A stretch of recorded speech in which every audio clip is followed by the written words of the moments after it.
This is The Express with Gary Allen, your 360-degree view of the world. Now, here's your host, Gary Allen.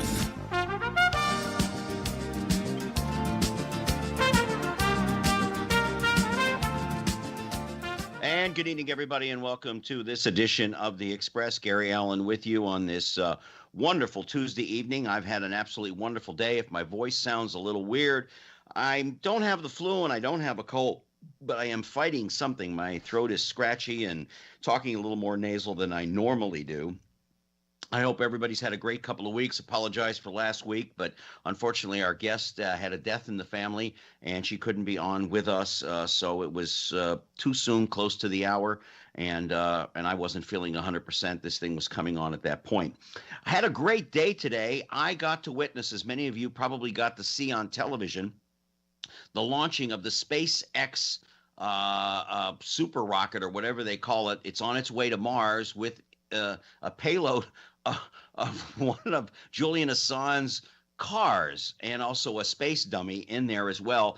But I live right here on the coast by the Cape, and 15 seconds after it lifted off, I could run out to the back of my apartment complex and watch it go up into the sky, and it was absolutely beautiful. And of course, everybody was cheering, and it means an awful lot to everybody here on the Space Coast for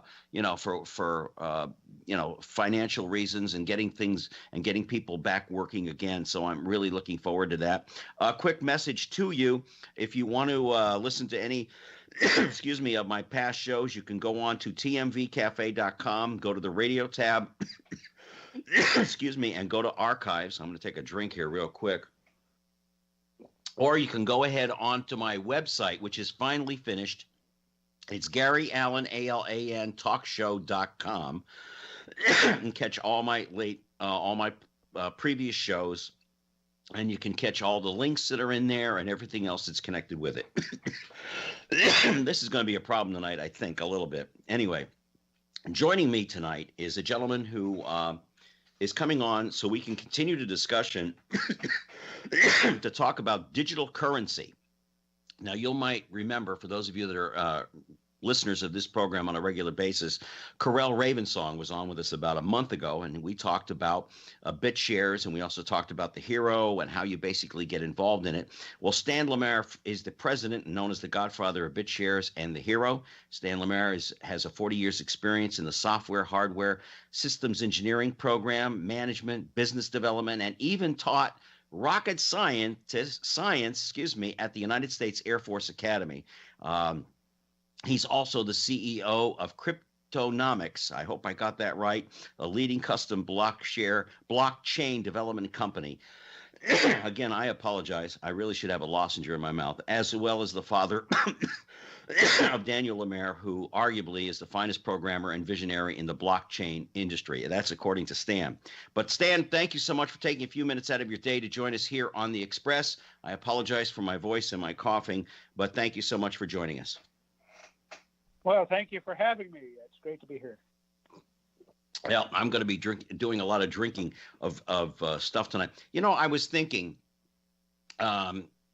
as we talk about this digital currency and stuff, I was thinking in the last couple of weeks, and since I had Correll on, and by the way, would you please tell him that I send my very best to him, and I look forward to talking to him again.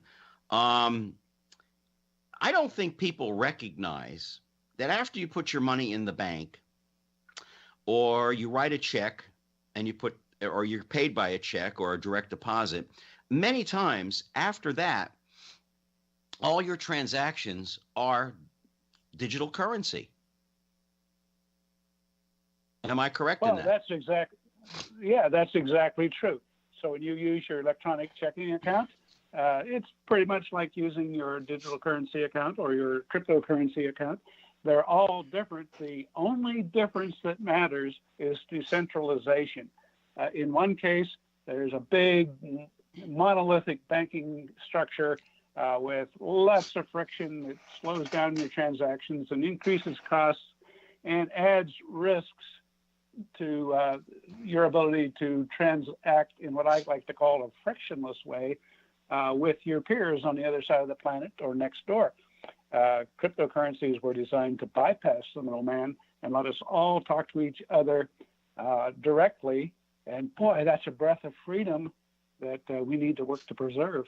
Yeah, and I think I've been seeing an awful lot lately, and I want to distinguish the difference between BitShares and Bitcoin and some of these other coins that are out there, which we will talk about a little bit later. But I just want to let people know that Bitcoin and BitShares, and there's probably a bunch of other companies out there, have nothing to do with one another. Yet it seems like Bitcoin over the last, I don't know, 30 days or longer has been kind of sinking into, into oblivion. It's almost like banks all over the world don't trust it.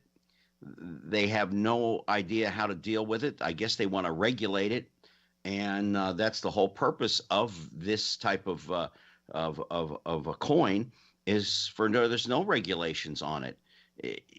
What's happening out there, Stan? As far as what's going on, does what going on with is going on with Bitcoin have anything to do with BitShares? Oh yeah, Bitcoin being the great granddaddy of them all. When it has a good day, we all have a good day, and when it has a bad day, we all have a bad day, because everything is priced in terms of Bitcoin. If its price changes relative to the dollar, and our prices are defined in Bitcoin, then we're all going to take the same roller coaster ride. So, that's one of the things that I expect to change in the coming year as certain new currencies that I could talk about come on board that give people something else to be connected to rather than the wildly fluctuating Bitcoin. If you ask why it's wildly fluctuating, well, strong variations in supply and demand as all kinds of rumors spread around, and demand either increases greatly or decreases greatly, and that affects the price. And then as it's become more popular, it's become a playground for rich people who want to manipulate the market. So they buy a lot and drive the price up, and then they sell a lot and drive it down. And those are some of the dangers of raw digital currencies. There are better solutions than the raw ones, but if you like to trade and do day trading things, it's wonderful because that volatility is a chance to make money. How did you get involved in the field of digital currency? You went from a background of engineering and computer programming, and then you even taught rocket science at the Air Force Academy, which, by the way, thank you so much. I didn't go to the academy, but I was a member of the Air Force for 6 years. So at least you were teaching the right kind of people as far as I'm concerned. But how did you get yourself involved here? I know it was through your son, but explain that process of how he managed to get you on board to be the grandfather of BitShares and the hero.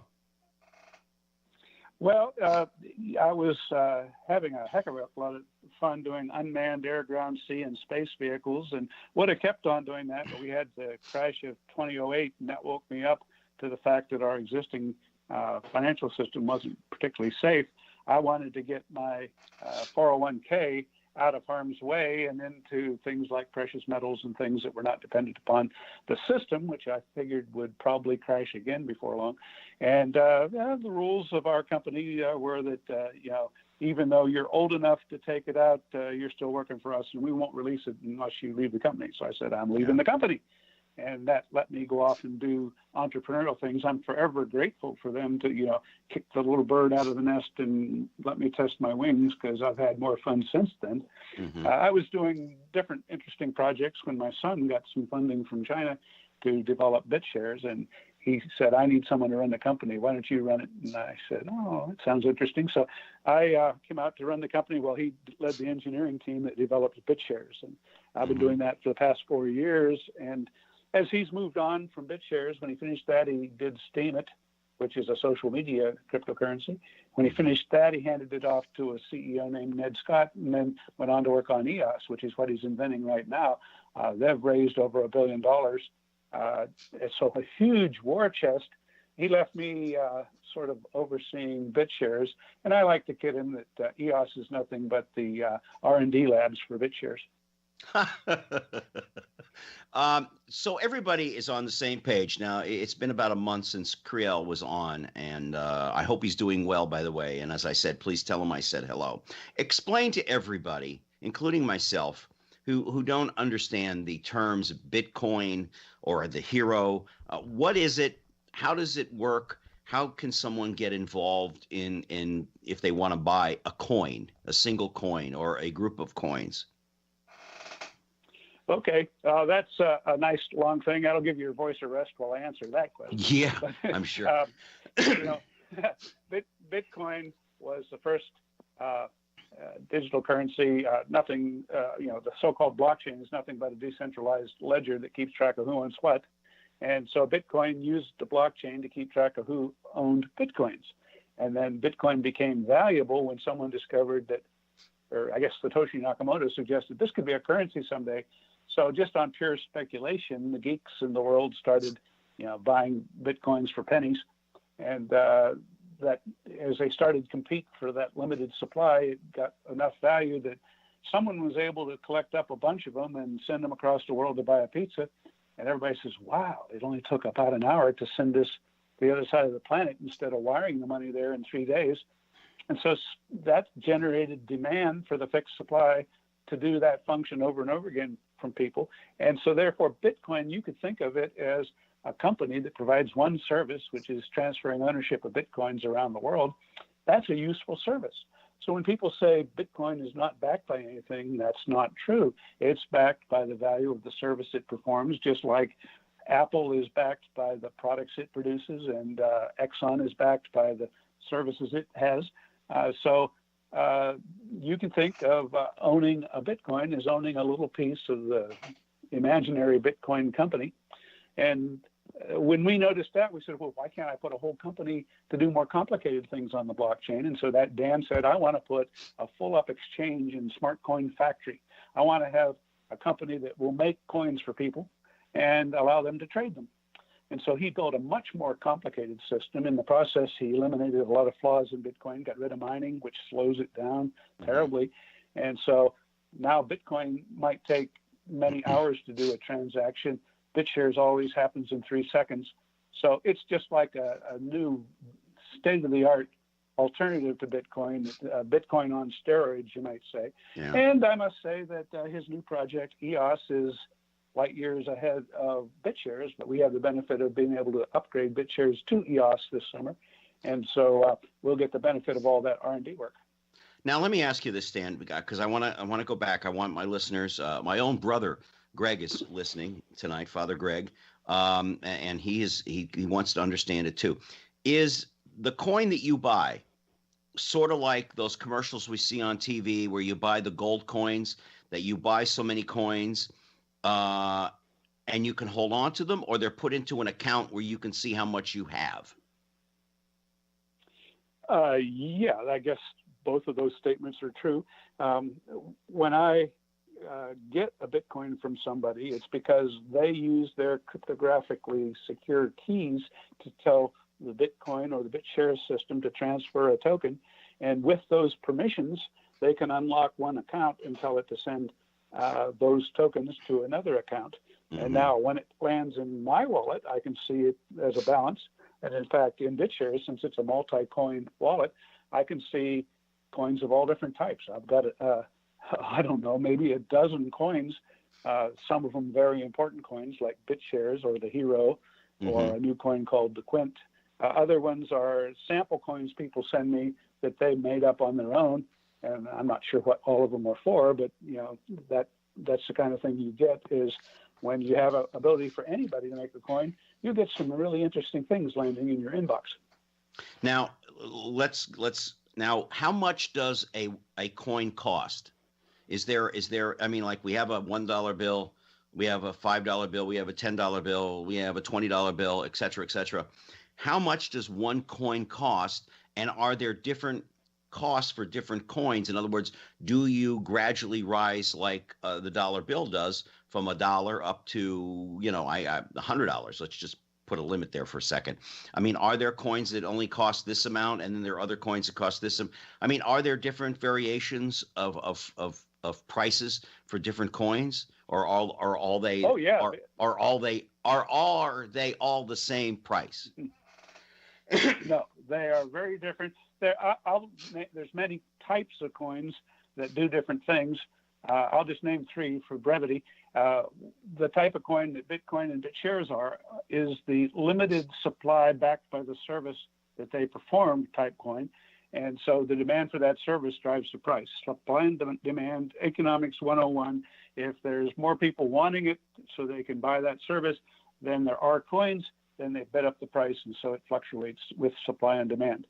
There's another type of coin that is backed by something. For example, the Quint, one of the new coins we're introducing this month, is backed by gold in a depository in Utah. The United Precious Metals Association has a big depository there and lots of gold in there, and they are issuing a digital currency that is always equal to a fraction of an ounce of gold, and you can use those if you get enough of them to actually have a 1 ounce gold eagle, American gold eagle, delivered to you.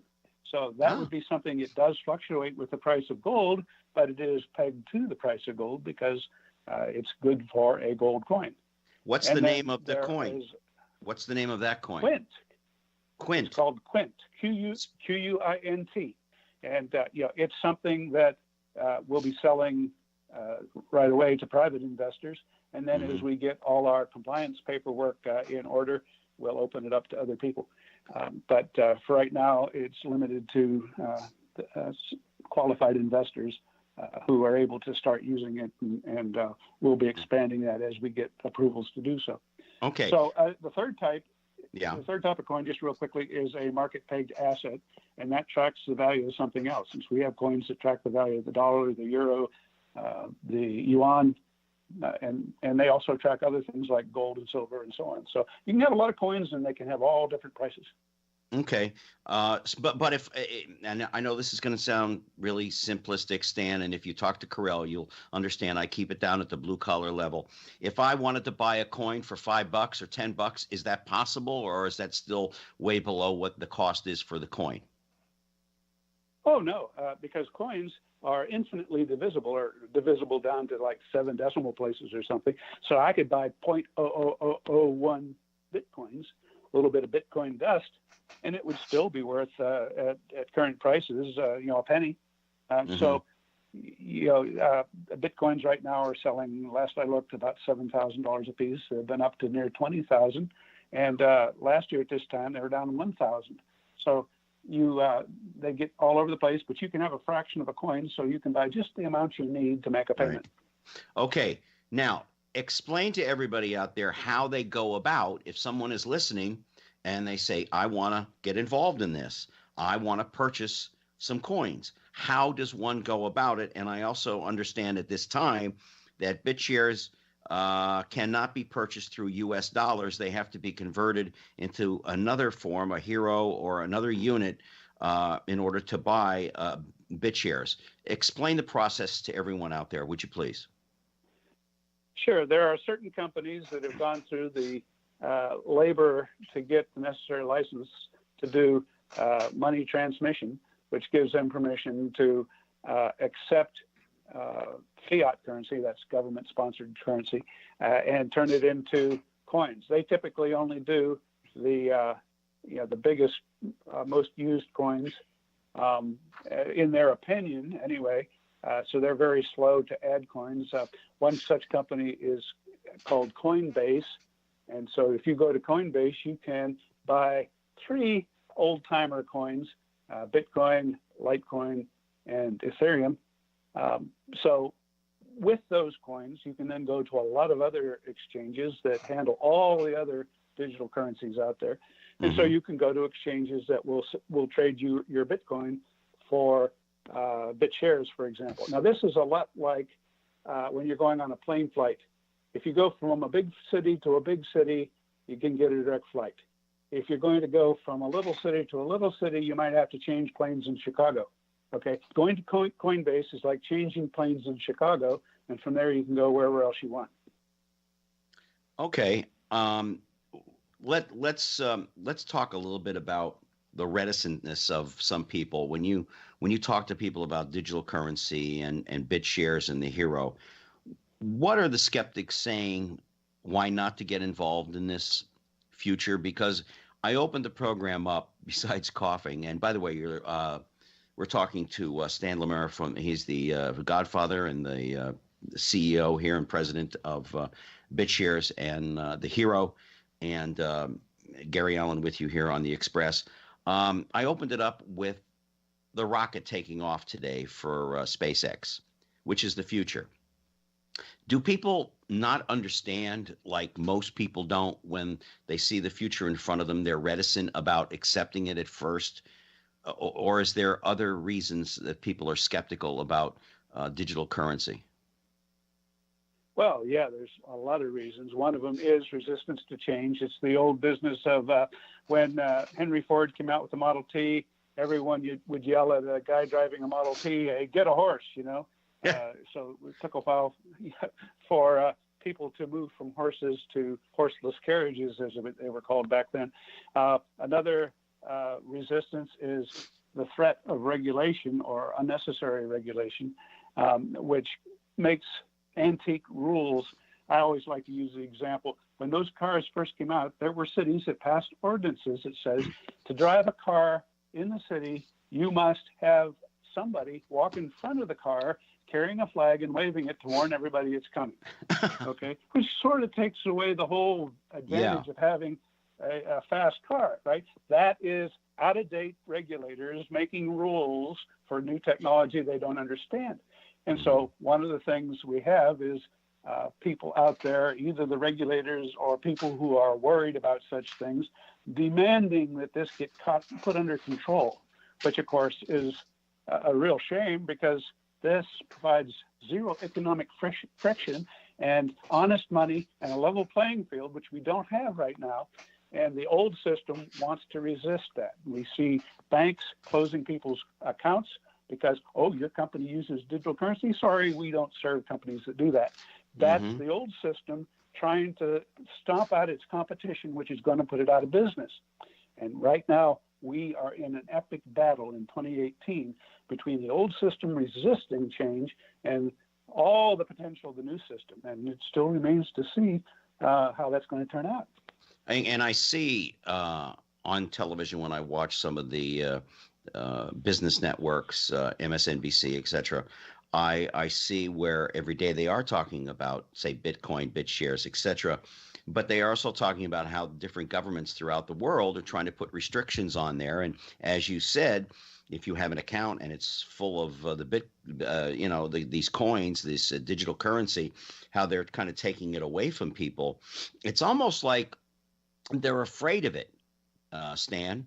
It's almost like they're afraid to accept the newness of this as we walk and move into the next generation of how we do business. Maybe it's because they're looking for a central bank to be able to do all the transactions, and they don't understand all of that you do have now. Starting out with Quint, we'll have some gold behind it, like Fort Knox is for every dollar bill that we have. Although I kind of wonder what's really in Fort Knox. I'll be honest with you. I kind of wonder. I kind of want. I had a buddy of mine who was based at Fort Knox, but he never got in to see the gold. The only time we ever got to see that was with the James Bond movie itself. But talk about some of the things that BitShares is getting involved in here. We're coming to the bottom of the hour. We're talking, of course, to Stan Larimer, who is the CEO for BitShares and the Hero. He's the one that came up with it. Talk about some of the things that you're going to be moving into in the future, in a sense, and then we're going to get back to some of the other types of coins and other advice for people out there. Well, quick, before we do that, what advice do you give to people as far as doing their research? There's plenty of it online.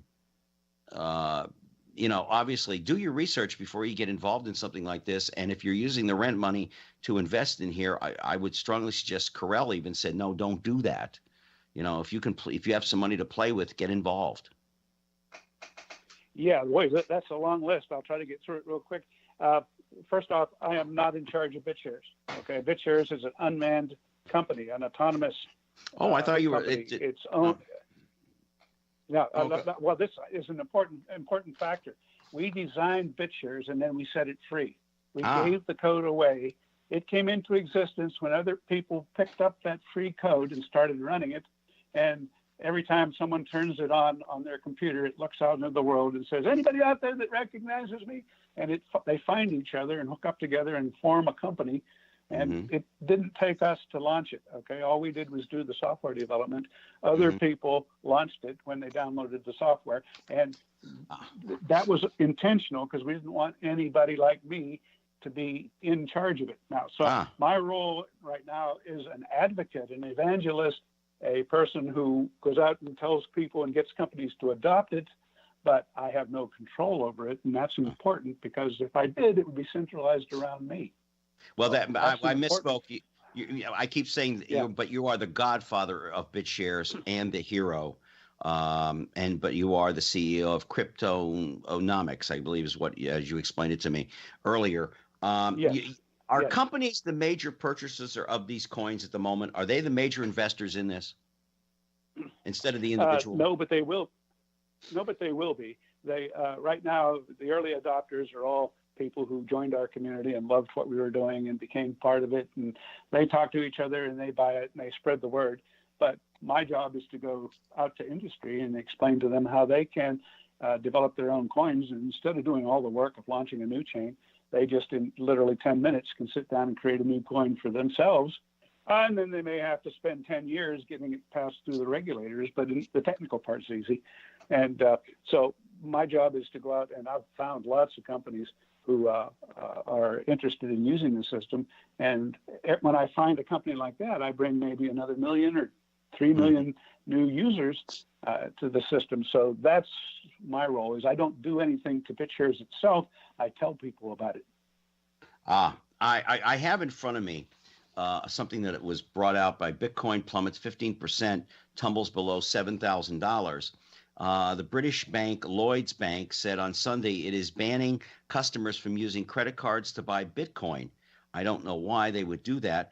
And then for those that have been part of Bitcoin, say that it'll bounce back and it's been through similar problems before. Do you anticipate this to be kind of a fluctuating thing like the stock market? It will have its highs, it'll have its lows, and eventually everything will work itself out to the point where it's now part of the mainstream in the next 15 to 20 years? Yes, it does fluctuate on a day-to-day basis, and yes, it does go through boom and bust cycles. We're on probably number 5. Each one is higher than the last one. It usually shoots up to a big peak. When you see that happen, get out, because it's going to fall in half at least after that. It always overshoots and then corrects, but every correction has a valley that is higher than the previous valley. So if you look at it on a long-term scale, it's growing. But if you look at it on a short-term scale, you got to be careful because it is subject to boom and bust cycles as just the normal market dynamics. Some piece of news will trigger it starting to go up, and new people will discover it because it's starting to go up, and they'll pile in, and it creates a frenzy that blows off the top. And then when it starts back down, everybody says, "Oh, sell, take my profit." And it overshoots in the other direction, and then it settles out. People, get their act together, catch their breath, and then start buying it, and it starts working its way back up again. Is cryptocurrency for everyone? No. Cryptocurrency right now, of course, getting a Model T was not for everyone. You had to be a mechanic and figure out how to mess with the carburetor and turn the crank in order to get it started. Right. It has only been recently that cars turn themselves off at the red light and turn themselves on again for you seamlessly. So, yeah, we'll get there to where it's for everybody. But right now, it's only for people that are willing to, do a little homework and put up with some rough edges and so on. Early adopters is what it's for right now. Very valuable thing to know because those early adopters have much more financial freedom than other people. Another way I would separate two classes is the people that want the government to take care of them and someone else to be responsible for their money and for everything they do. And then there's the people that feel the opposite. They want to take personal responsibility for their finances and don't like the idea of middlemen controlling it. And so we separate the world into people that want to be taken care of and people who want to be independent. And cryptocurrencies are mostly for the latter. Talk about some of the new innovations that are going on within what you're doing. I know that Bitshares has got something cooking as far as helping out with disaster relief, and which was explained to me, and then I started reading the article on it, and talk about that a little bit, because there's a new model for disaster relief, rebuilding the Houston region, and I would assume that this would apply for any other disaster relief programs that people want to invest in Bitcoin, or they want to do into Bitshares or whatever the case may be, or to donate to some of the other coins, which we will go over here in a little bit. Explain that to people, how that could really benefit communities by investing for disaster relief, because God only knows there are a lot of people in Houston right now that surely need help. Puerto Rico, even here in Florida, there are still some people that are really in dire need of help, and the government just doesn't have the money for it, which is hard to believe, but it's true. Talk about this program that you guys have put together.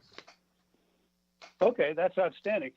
Backing up to the start of your question, there will be three different kinds of innovations out there. There's Bitshares itself, which is a coin that is capable of growing like it did last year by a factor of 200 in value. Okay, so that'd be the kind of coin you buy speculatively, hoping it'll do that again next year. Then there's the Quint, which is backed by gold, and that's a nice, solid, stable, beautifully compliant. The government should just love it because it's designed to be legal tender in the state of Utah.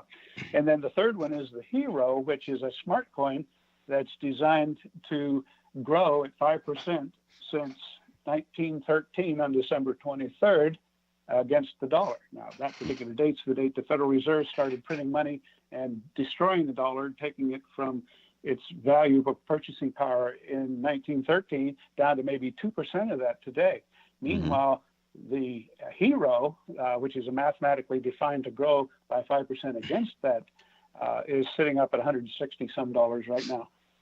So that's a really interesting coin. You could buy it today, hold it for 7 days, and it would be 152 of a 5% growth, or 5 over 52. You know, it'd be a small growth, but you'd get your interest from the day you bought it to the day you sold it. And it's not really interest, it's capital appreciation, which means if you hold that, you pay capital gains tax instead of income tax, ordinary income on the if it was an interest. So that's a particularly interesting coin, but that coin itself is built out of a facility inside Bitshares that allows you to create endowments, which is what leads us to Houston and everything.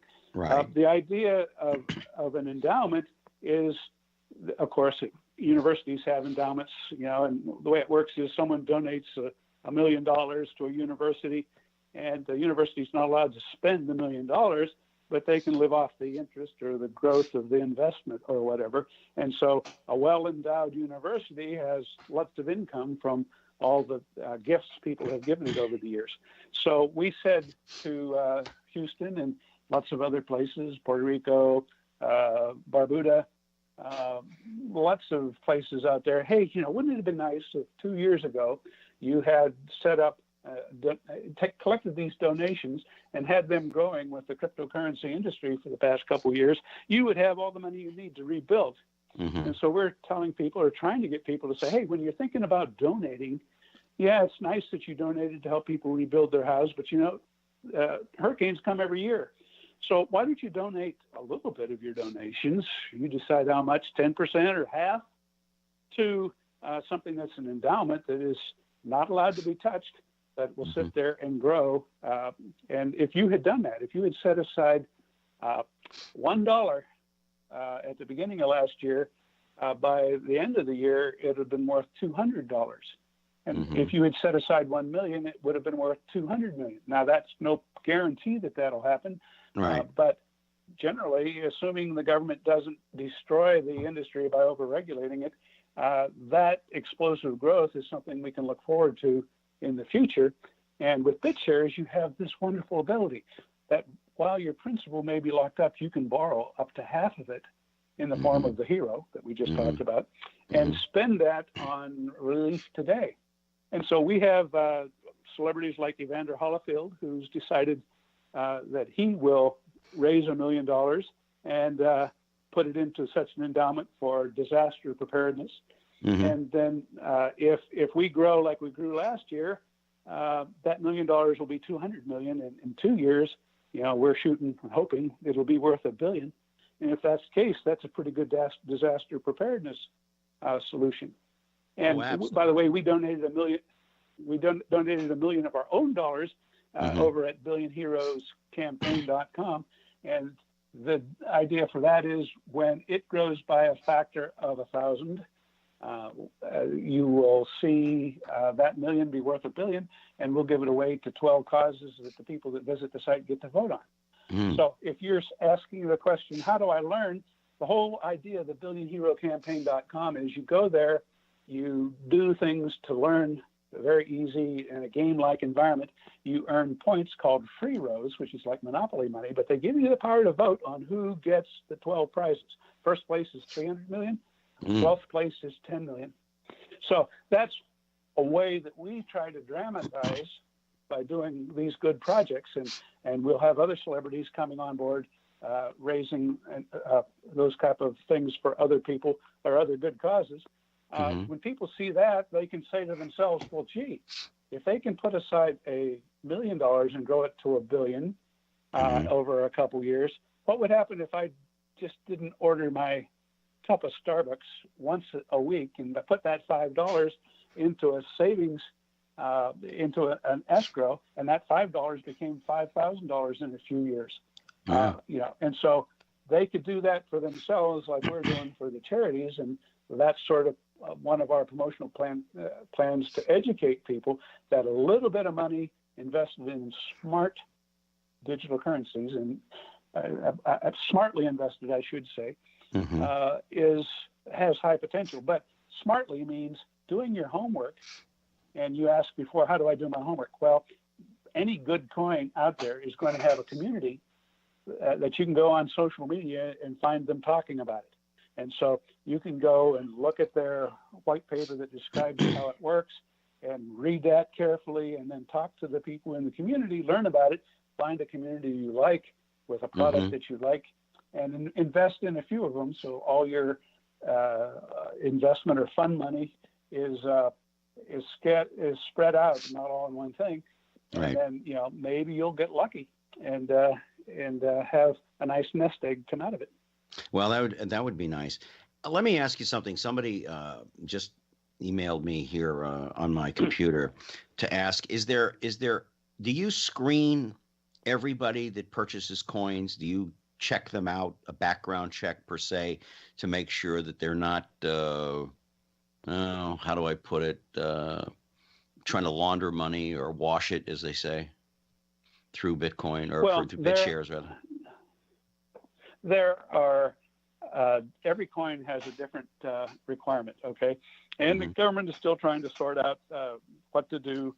That's generally recognized. There's about 9 different types of coins, utility coins, and that would be an example of a Chuck E. Cheese ticket or a poker chip that you get in a casino.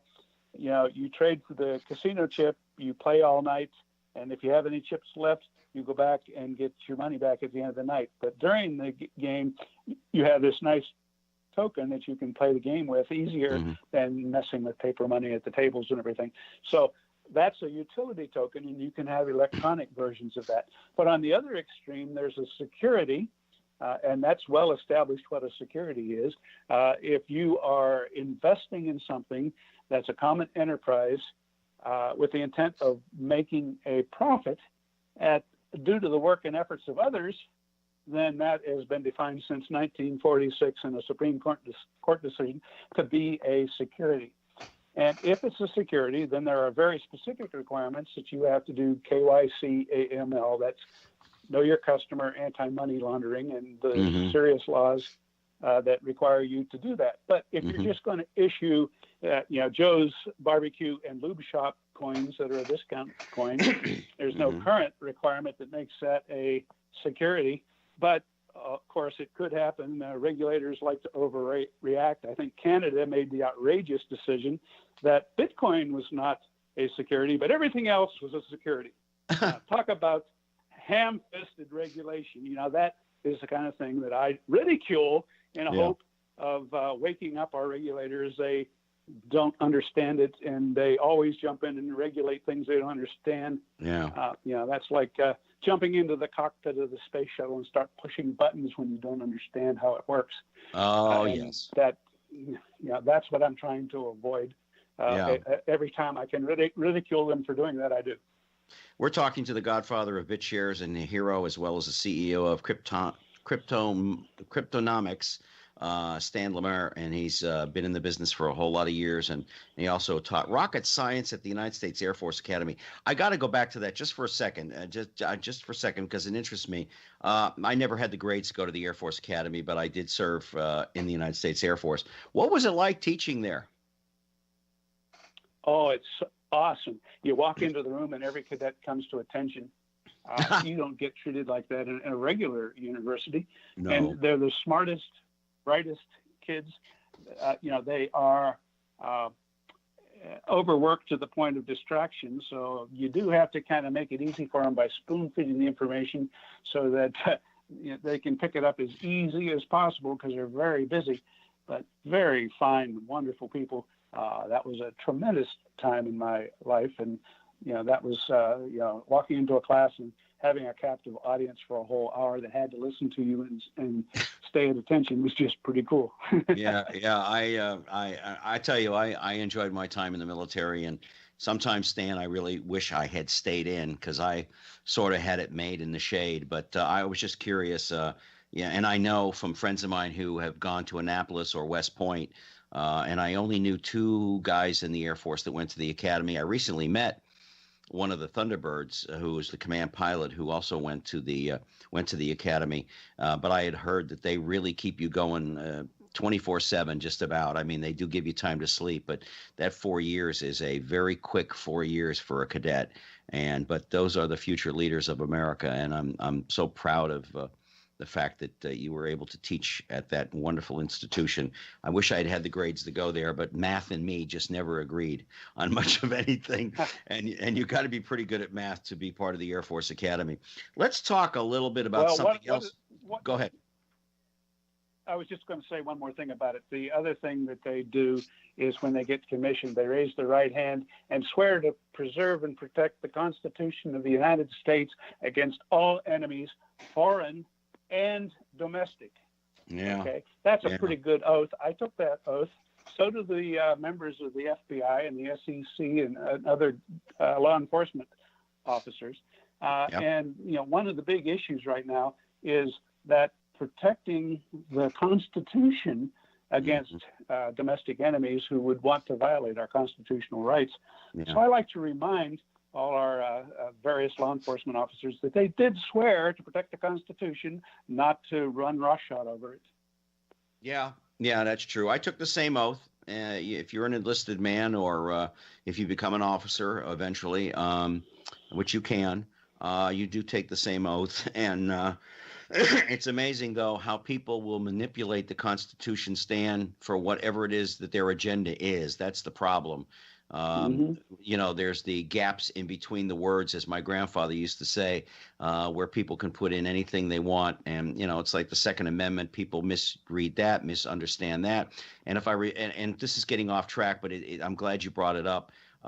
It was Thomas Jefferson who said, I think in his memoirs, or he just pronounced it one day in a speech, that every so often we should take a look at the Constitution, and we should take a look at the Bill of Rights and take a look at the amendments and see how the world has changed. And maybe something needs to be eliminated. Maybe something needs to be added to it, because the world is constantly evolving and changing. It's like what I was going to say earlier, and I meant to, was that as far as the laws are concerned, when it comes to cryptocurrency, digital currency, the laws haven't really caught up to it yet. It's like anything to do with electronics, we're always lagging behind on the laws as to what to do. And but yeah, I agree with you. It's too bad that we can't keep the Constitution ever present, and people do misuse it depending upon what they're trying to gain from misusing it. So, but I appreciate that very much. We're talking to Stan Larimer, who is the godfather of the Bitshares and the hero. Let's talk about something that I know a lot of my audience is involved in, and that's gaming out there. And talk about that platform and how that got going and where it is at this particular point in time. Well, one of the things that is interesting about the original Bitshares is it has real-time transactions. Average time to do a transaction, 1.5 seconds. That's enough to keep up with every deal of a card in a game or every tumble of a slot machine cylinder. So you can make games that run in real time. Bitcoin, of course, might take an hour or several days, depending on how loaded the network is. You can't really make a game based out of Bitcoin or Ethereum because they run too slow, but Bitshares runs fast enough. This particular project you're probably talking about is PairPlays, based on Bitshares technology, but it's a separate ledger, and it's been packed full of things that allow you to do provably fair gaming. And so that's a very exciting new application of real-time blockchains, but they moved it onto a separate chain so that all that wouldn't clog up the existing financial applications, and so they'd have some freedom to make some changes. It's hard to make changes to a blockchain where people have to vote on those changes. It's decentralized, and so getting everybody to have a consensus to make big changes is hard. So when that happens, you make your own, and that's what PairPlays did. Well, so it sounds like you guys are moving forward into the future. Anything else coming up in the future? I really didn't get a chance to go over that with Carell, but is there anything else coming up in the future you want to talk about while we're on the air? Yeah, there's a flight to safety coming up. During the past year, a whole lot of bad coins were issued by scammers, and that means that you could have a couple of kids in the basement raising $100 million and then, going on a long extended cruise or something in the Caribbean. And so there does need to be, someone looking after people doing outright fraud. But unfortunately, right now down in Texas, there's a big case. The SEC versus Arise Bank is what I call the trial of the century. It was doing things fairly well. I think they made some mistakes, but I didn't see. I was starting to talk to them, get them to move on to Bitshares, and so as I was talking to them, one day the SEC and the FBI showed up just about a week or so ago, and kicked in their doors at night at 6 o'clock in the morning, and arrested a little group of engineers that had been working, getting ready to work the weekend there on their projects. And hauled them out of there in handcuffs and confiscated all the money they had raised and claimed that they'd made serious mistakes. I've read the complaint. It's full of errors, even to the mistake of saying the president had a 5-year prison sentence. Turned out it was somebody else with that name. They were so careless with their accusations. And so now this poor little company has found itself stopped from doing what the people who gave them money wanted to see done. No one was complaining, and anybody that did complain got to have the refund. So that type of thing that's going on down there right now concerns me in terms of a fair trial, because not only did they seize the company's money, but they seized the leadership's money and keep seizing money of anybody who's trying to help them defend themselves. And that gets into the whole area of regulatory overreach that, to me, is a trend that could get completely out of control this summer. Do you think and I'm going to bring it down to its simplest terms. Do you think it's sort of like somebody in charge out there is scared to death of what's going on in the digital currency business, and therefore they're going to cause as much trouble as they can and disruption as they can to try to persuade you folks to get out of the business and go elsewhere? Yeah, they're doing it by manipulating the market, causing these big swings. They're doing it by cutting off people's bank accounts if they find out they're dealing with digital currency, and they're doing it by draconian law enforcement actions that is, designed to intimidate. I know a lot of companies that were right in the middle of doing their own coins, and they saw what happened to Arise Bank down in Texas and said, whoa, we're going to put everything on hold till we see how this shakes out. If people can't get a fair trial, and President Trump, by the way, is suing the SEC for having in-house lawyers. Can you imagine this? They claim you did something, and then they haul you into their own courts with their own judges, and those judges make the ruling and send you to jail. There's got to be some separation between the neutral judge that's going to decide whether you did anything wrong and the agency that seems pretty trigger happy to me. It just seems, it's funny. Have you guys gotten a lobby together in Washington to help you with the politicians? Because if you get some of those politicians on your side, on both parties, the Democratic Party or the Republican Party, and you get some of the people in power that really have some power in Washington, and not every senator and congressman does, but if you can get on the right side of the right person, it could help move things along a lot faster. And I'm sure you've looked into that. But where is that at this time, if at all? Well, very encouraging. Most of the senators and congressmen from the state of Wyoming are passing or working to get a law passed that says the SEC has no jurisdiction in the state of Wyoming, that the feds, you stay out. And of course, the reason for staying out is because it's a self-regulating body, but it's filled with people from the old industry that doesn't want to see competition. So how can you have a self-regulating body have the authority to regulate a competing industry that it has every reason to hope doesn't succeed? And so that state law is one thing. And then, of course, President Trump's taking the SEC to the Supreme Court to get them to stop this practice of taking it into a court where, their own judge is going to be the one that makes the ruling. That doesn't sound like a fair due process to me. So there are people waking up, and I won't name their names on here, but I'm very encouraged to see some very important people in Washington starting to pay attention to that. So there's hope. And then I'm hoping this trial of the century that's happening down in Texas with SEC versus Arise Bank will cause such a groundswell of outrage for how it's being handled that, maybe, just maybe, there'll be a group of people that stand up and say, we don't want deep state, unaccountable, unelected people having that much power. And if that happens, then maybe we'll return to the freedom that our founding fathers originally envisioned for us. We've got a couple of minutes left. We've been talking to the Godfather of Bitshares and the hero, Stan Lamar. And Stan, with one last question to you. And by the way, thank you so much again for joining us here on The Express.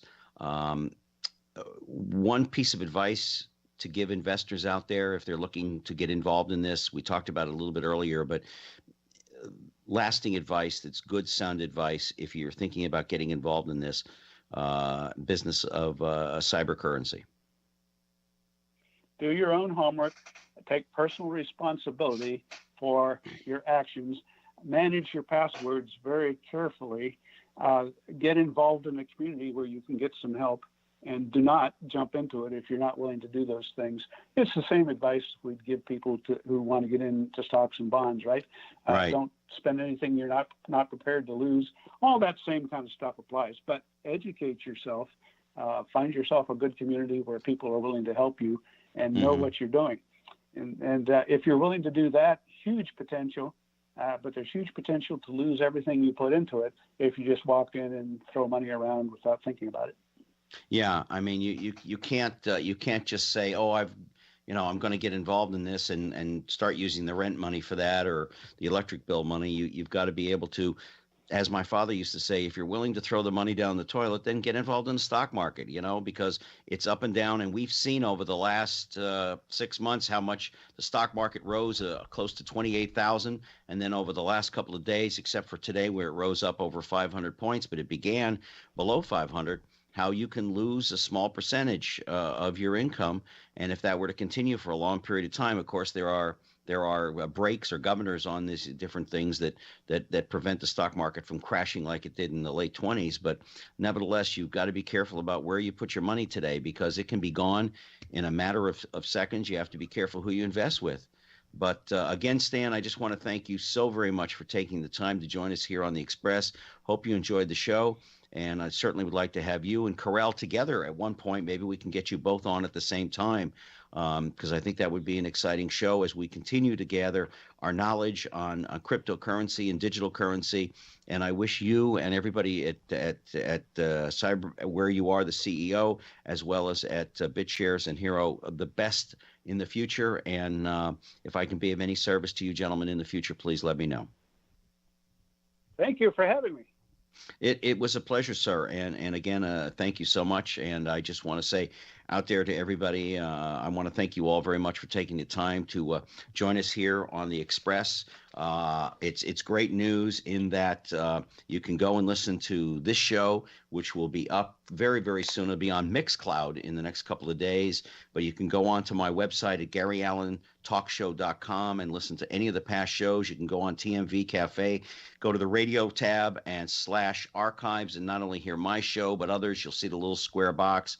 And we're going to have an exciting show for you again next week. And again, Stan, thank you so very, very much. And to all of you out there who take the time to listen in, I just want to thank you so much. God bless. Hope wherever you are, you're safe and sound. And until next time, please take care of yourselves and each other. You've been listening to The Express with Gary Allen. Join us here every Tuesday night at 10 for more captivating talk with Gary Allen.